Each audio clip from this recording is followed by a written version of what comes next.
शहर में रात को बारिश हुई। सुबह से वरुण देवता ने अचानक अपना उग्र रूप दिखाया। पूरे शहर में घने बादल छा गए और जोरदार बारिश हुई।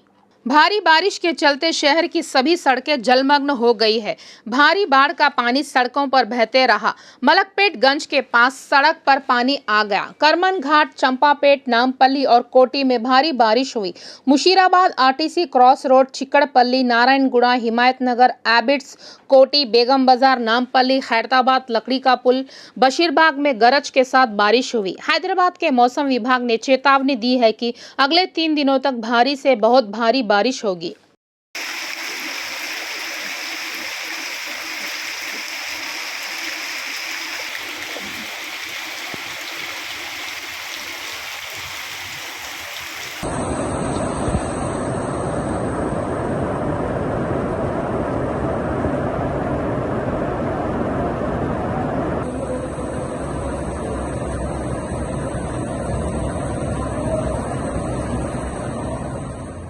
तेलंगाना के मुख्यमंत्री केसीआर दिल्ली पहुंचे।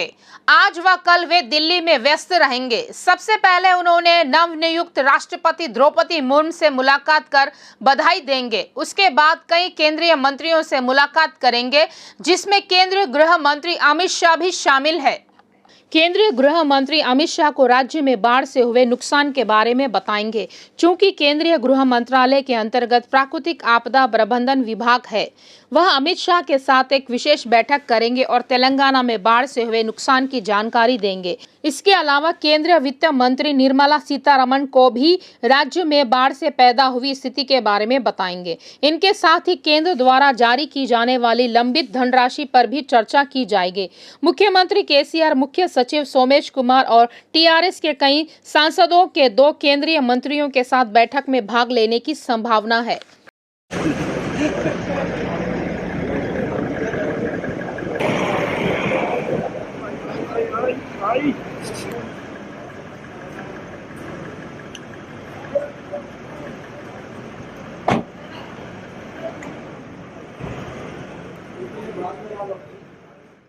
मंत्री हरीश राव ने कहा है कि तेलंगाना में अभी तक मंकी पॉक्स की पुष्टि नहीं हुई है।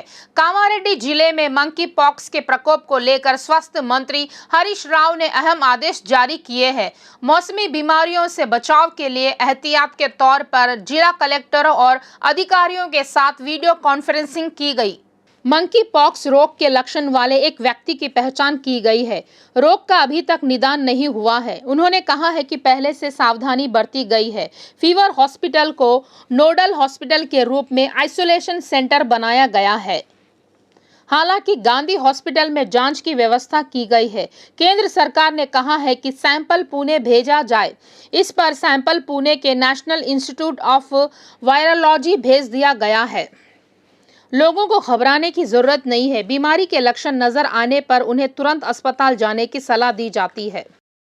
नल्लाकुंटा फीवर हॉस्पिटल के अधीक्षक डॉक्टर शंकर ने कहा है कि मंकी पॉक्स कोई खतरनाक बीमारी नहीं है और इससे लोगों को घबराने की जरूरत नहीं है। उन्होंने कहा है कि एक व्यक्ति कामारेड्डी जिले से मंकी पॉक्स के लक्षणों के साथ आया है। पीड़ित के गले, हाथ और छाती पर छाले दिखाई दिए। 5 तरह के नमूने लेकर जांच के लिए भेजे गए हैं और शीघ्र रिपोर्ट आ जाएगी। व्यक्ति के परिवार के सदस्यों को आइसोलेशन में रखा गया है। उन्होंने कहा है कि उनके परिवार के सदस्यों में कोई लक्षण नहीं है।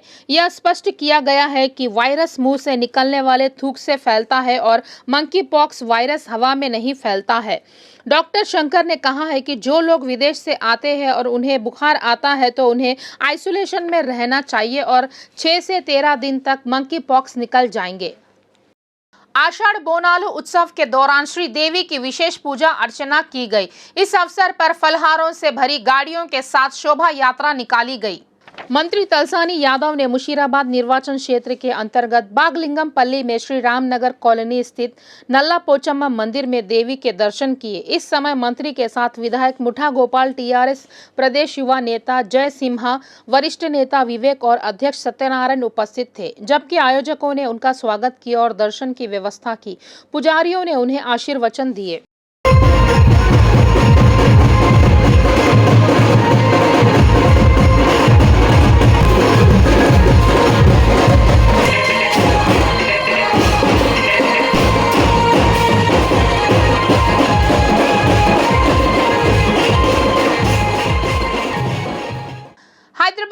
ओल्ड सिटी क्षेत्र में बोनालू उत्सव का समापन हुआ।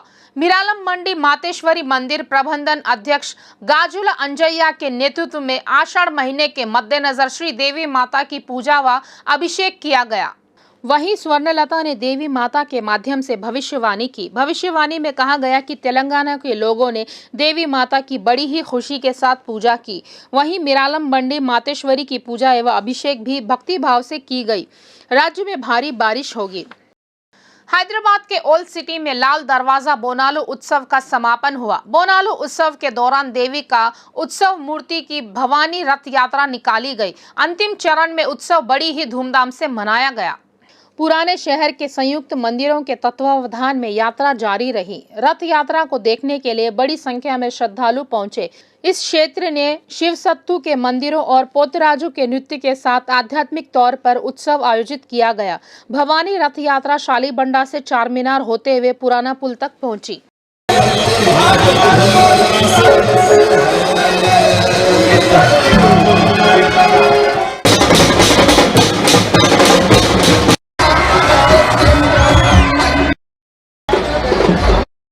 सुप्रीम कोर्ट कॉलेजियम ने तेलंगाना हाई कोर्ट के जजों के पदों के लिए 6 जजों के नामों की सिफारिश की है।